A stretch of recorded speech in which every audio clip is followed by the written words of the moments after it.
At the end of this course, I would like to thank you for taking it.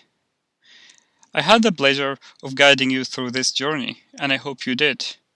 And I hope this course stimulated your interest in pursuing further work in this area of business analytics. Once again, this is an exciting area, and it's still an area of much potential growth and need and demand for skills in business analytics and data science. Simply speaking, many companies are realizing the potential of using data as well as using models and algorithms for improving their decision processes and decision making outcomes. However, the skills needed for a successful business analyst extend not only from domain knowledge, but also to technical skills and also hacking skills to deal with a continuously changing and challenging technical environment. In this course, I tried to focus on the concepts. Many of the concepts are not related to a specific technology or a specific implementation.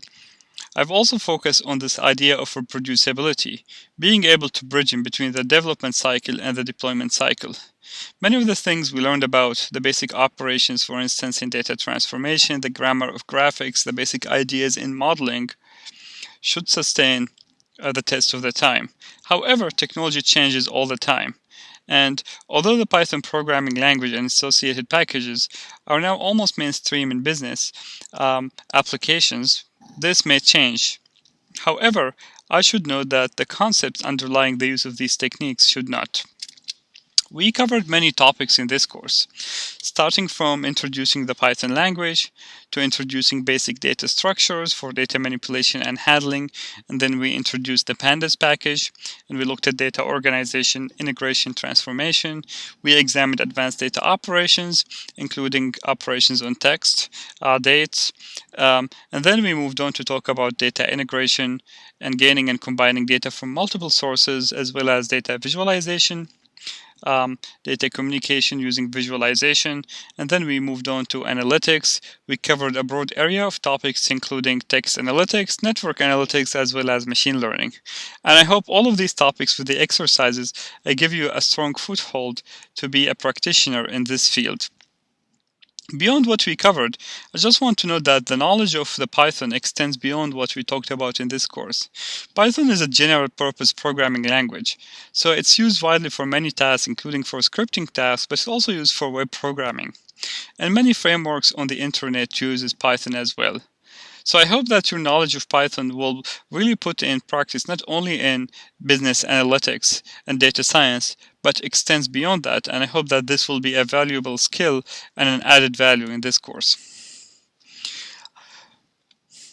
I want to close by pointing back to this article. Today, this article is 8 years old, so time flies. But this article was one of the first articles to point about data science as being a very important profession, a very important skills, and hold a lot of potential of growth. And I think many of the aspects of this article, although the data science as a discipline has really grown since 2012, still exist. This combination of different skills make it very hard for not only universities, educators to train people to be data scientists, business analysts, but also for companies to compete for this hybridity of skills. And I hope that this course kind of equipped you of technical knowledge, including conceptual depth, as well as the hacking skills to be able to use a technology platform such as Python and its packages for business analytics. On the other hand, I want to point at the really important aspect of having domain knowledge, substantive expertise. Notwithstanding all of the advanced progress in machine learning, artificial intelligence, there is still no substitute for human ingenuity. And I want to close with this story. This story is cited from the book How Not to Be Wrong by Jordan Ellenberg, and this excerpt is linked below. The title of the story is Abraham Wald and the Missing Bullet Holes. I'm just going to really summarize this story in a few minutes. You take a look at the readings, it's really kind of a stimulating reading.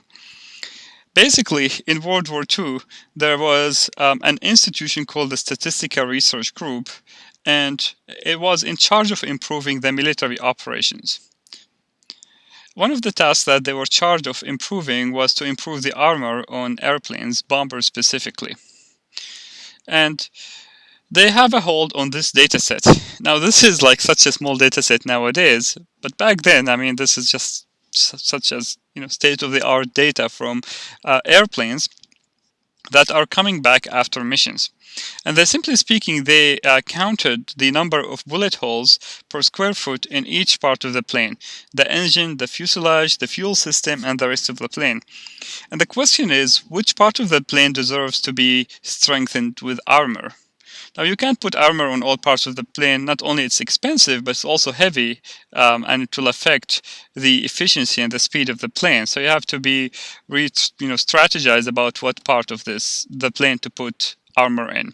So with this data, for instance, you take a look at the average number of bullet holes per square foot. You can see that it's 1.11 for the engine, 1.73 for the fuselage, 1.55 for fuel system, and 1.8 for the rest of the plane. So, what part of the plane needs to be strengthened with more armor? Now, if you are applying any kind of automated technique, for instance, maybe you want to sort, maybe you want just to take a look at the part which is hit the most, you want to put armor on, maybe the fuselage, maybe the rest of the plane, you will get to the wrong answer. The right answer was the answer arrived to by Abraham Wald, who had the insight that the part of the plane that deserves more armor is the engine.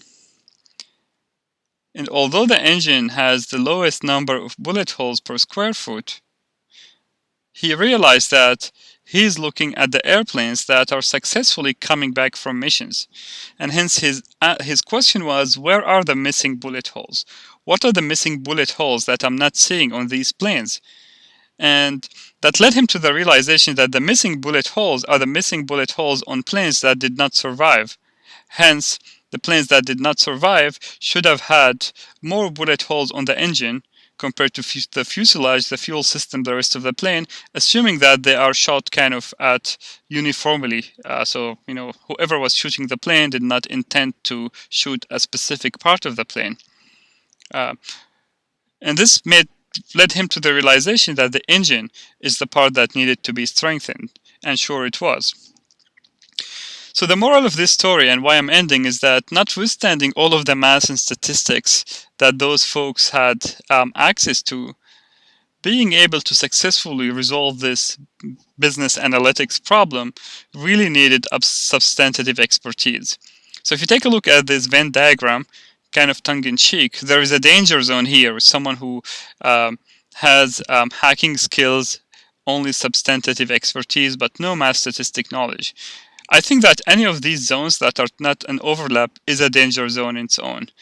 And I hope that equipping you with the math statistic, the hacking skills, although it was the focus of the course, do not forget that the domain knowledge, substantive expertise is needed. And there is still no replacement for human ingenuity when it comes to analyzing data-related problems such as in business analytics and data science.